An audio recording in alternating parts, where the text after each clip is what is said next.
moi novo, cando iba á escola primaria aquí de Gres,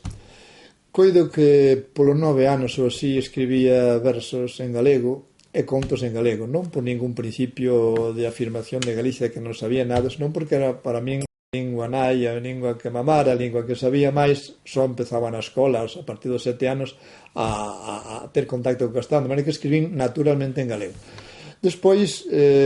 fixen axustes de obras de teatro que representamos aquí na comarca.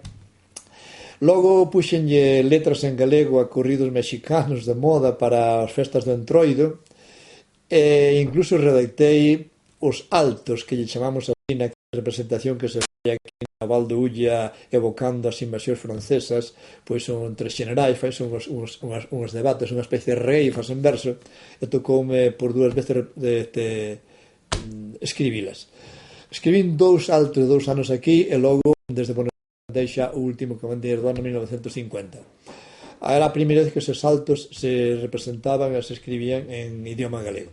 Logo, aos 20 anos, emigro para Buenos Aires e ali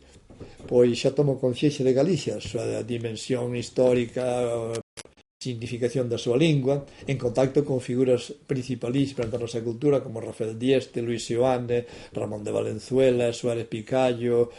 tantos e tantos daqueles exiliados e cos vellos emigrantes tamén que viñan facendo cultura galega. Ali descubro Galicia e ali xa dedícome a facer xornalismo en galego, logo empezo a publicar libros e facer un activismo cultural recordando fechas, datas importantes, en fin, que me incorporo plenamente a importantísimo que se facía culturalmente en Buenos Aires, que era a capital cultural de Galicia naqueles anos 50 do século pasado. Dalí, pois, xa seguí escribindo. Xa era que foi un compromiso de por vida coa lingua e tamén coa miña vocación literaria. É dicir, que eu viví 43 anos en América,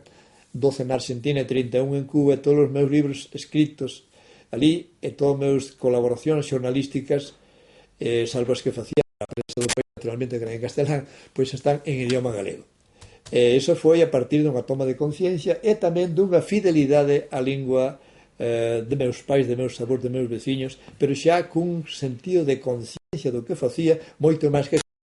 9 ou 13 anos escribía en galego. Daquela facía espontaneamente, nin pensaba escribir algún día para publicar en periódicos, nin en libros, nin tiña noción da significación daquela lingua e da cultura do meu país. Esa adquirina en Buenos Aires e foi cando asumín vocación, compromiso coa lingua, compromiso co país e todo aquilo xunto nos 43 anos que viví na emigración.